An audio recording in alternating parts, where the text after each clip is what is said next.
You ask Tiger to solve. This deals with linear equations with one unknown. The final result is y=5. Let's solve it step by step. Simplify the expression. Expand the parentheses. Group like terms. Multiply the coefficients. Simplify the arithmetic. Combine like terms. Swap sides.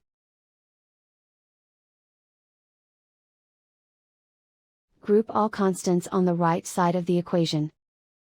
Add 16 to both sides. Simplify the arithmetic.